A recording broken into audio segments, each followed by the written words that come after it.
Gospel for today. Daily Mass readings and reflection. March 20th, 2023. Saint of the day is Saint Joseph, spouse of the Blessed Virgin Mary. First reading, 2 Samuel chapter 7, verses 4 to 5, 12 to 14, and 16. The Lord spoke to Nathan and said, "Go, tell my servant David, when your time comes and you rest with your ancestors, I will raise up your heir after you, sprung from your loins, and will make his kingdom firm. It is he who shall build a house for my name, and I will make his royal throne firm forever. I will be a father to him, and he shall be a son to me. Your house and your kingdom shall endure forever before me, your throne shall stand firm forever." Responsorial Psalm. The Son of David will live forever. Second reading, Romans chapter 4, verses 13, 16 to 18, and 22. Brothers and sisters, it was not through the law that the promise was made to Abraham and his descendants that he would inherit the world, but through the righteousness that comes from faith.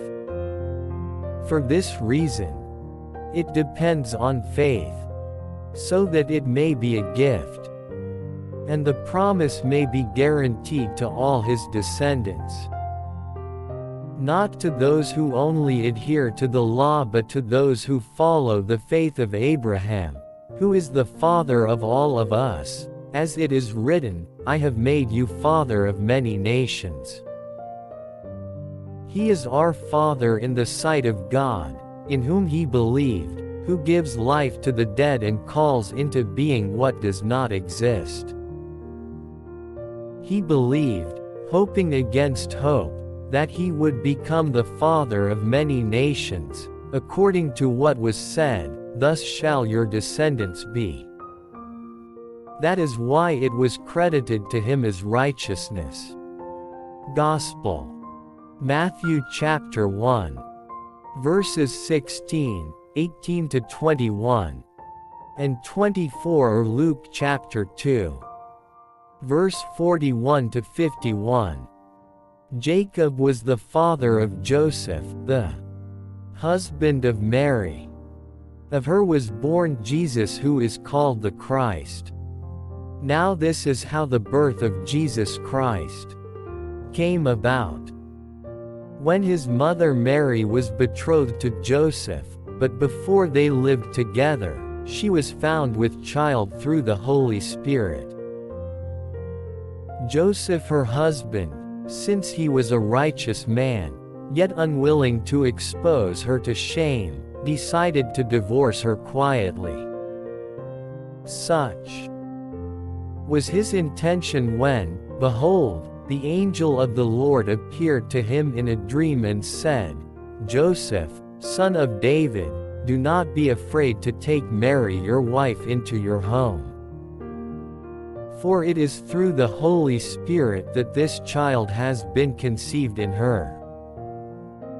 She will bear a son and you are to name him Jesus, because he will save his people from their sins." When Joseph awoke, he did as the angel of the Lord had commanded him and took his wife into his home.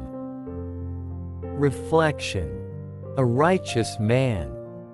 Today we celebrate the solemnity of Saint Joseph, the spouse of the Virgin Mary. In the Gospel of Matthew, the very first description of Joseph is that he is the husband of Mary.